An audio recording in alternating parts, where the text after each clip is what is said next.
Welcome दोस्तों, कानून का ज्ञान विदेश के यूट्यूब चैनल। दोस्तों आज मैं आपको बताऊंगा कि अगर किसी का हस्बैंड या किसी की वाइफ गुमशुदा हो जाती है और उस गुमशुदा होने की वो एफआईआर भी लिखवा देता है, तो ऐसे केस में कितने समय बाद ऐसा व्यक्ति या ऐसी औरत दूसरी शादी कर सकता है। क्योंकि हिंदू लॉ के अकॉर्डिंग पहली शादी से छुटकारा पाए बिना यानी कि तलाक लिए बिना आप दूसरी शादी नहीं कर सकते, ये कहता है हिंदू लॉ।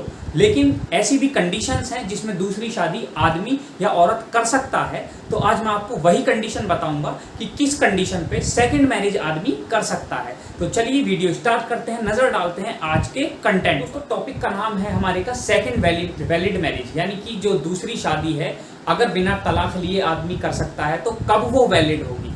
तो इन कंडीशंस में वो वैलिड होगी। पहले नंबर पे है कि अगर किसी का हस्बैंड या किसी की वाइफ गुमशुदा हो जाती है और उसे 7 साल बीत जाते हैं उस टाइम पीरियड को, तो उसके बाद उन 7 सालों के बाद में और उसका कुछ पता नहीं चलता है कि वो जिंदा है या मर गई है, उसका कुछ भी पता नहीं चल पाता है तलाश के बाद। तो ऐसे केस में 7 साल बाद में कोई भी इसमें लेडी या जो जेंट्स है वो सब्सिक्वेंट मैरिज यानी कि सेकंड मैरिज कर सकता है।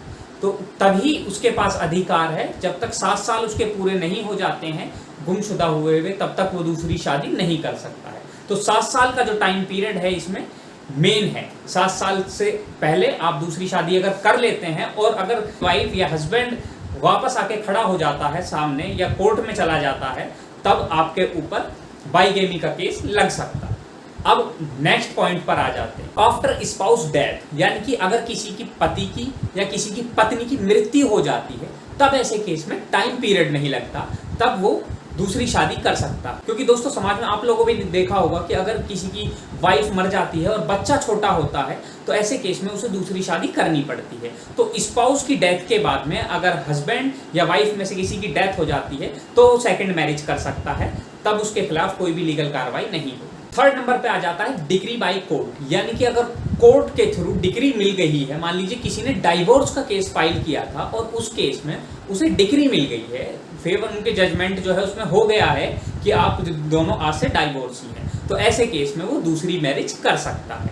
अब आ जाता है एक डाइवोर्स बाय म्यूचुअल कंसेंट, यानी कि अगर दोनों ने म्यूचुअल कंसेंट यानी कि आपसी सहमति से तलाक ले ली है, तब भी ऐसे केस में वो दूसरी शादी कर सकते हैं। लेकिन कोर्ट का ऑर्डर जब तक नहीं मिलेगा तब तक दूसरी शादी नहीं कर पाएंगे। जब कोर्ट में मुकदमा सुलझ जाएगा, कोर्ट ऑर्डर पास कर देगा, डिक्री पास कर देगा, जजमेंट पास कर देगा, तब आप दूसरी शादी इसमें कर सकते हैं। अब एक चीज है जो आजकल काफी चल रही है, live in relationship. Live in relationship के बारे में मैंने वैसे एक डिटेल्ड वीडियो बनाई है, लेकिन लिव इन रिलेशनशिप फिर भी मैं आपको बता देता हूं कि शादी से पहले जो कपल साथ रहते हैं, छत के नीचे रहते हैं मियाँ बीवी की तरह, उसे लिव इन रिलेशनशिप कहा जाता है।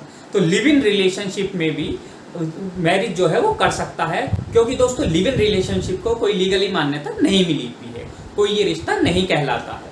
ये सिर्फ आप अपनी कंसेंट से बिना शादी किए एक दूसरे के साथ एक छत के नीचे अपनी जिंदगी गुजारते हैं। तो अगर आप लिव इन रिलेशनशिप से बाहर आकर शादी करना चाहते हैं तब भी आप इसमें शादी कर सकते हैं। अब आ जाते हैं उन लोगों के ऊपर जो लोग बात नहीं मानते हैं, कानून से हटकर चलते हैं, जो मैंने ये कंडीशंस बताई हैं उन्हें बिना माने आगे कदम उठा लेते हैं, तो उनके साथ क्या हो सकता है। पहला तो देखिए बाइगेमी का जो केस है उन पे लग सकता है।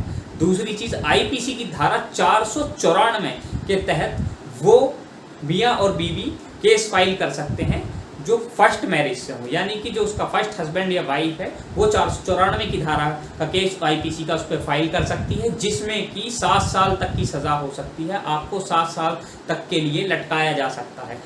टेंशन मत लीजिए, फांसी पे नहीं लटकाया जाएगा, लेकिन जेल ज़रूर भेज दिया जाएगा अगर आप पहली बीवी से डाइवोर्स लिए बिना शादी करते हैं तब।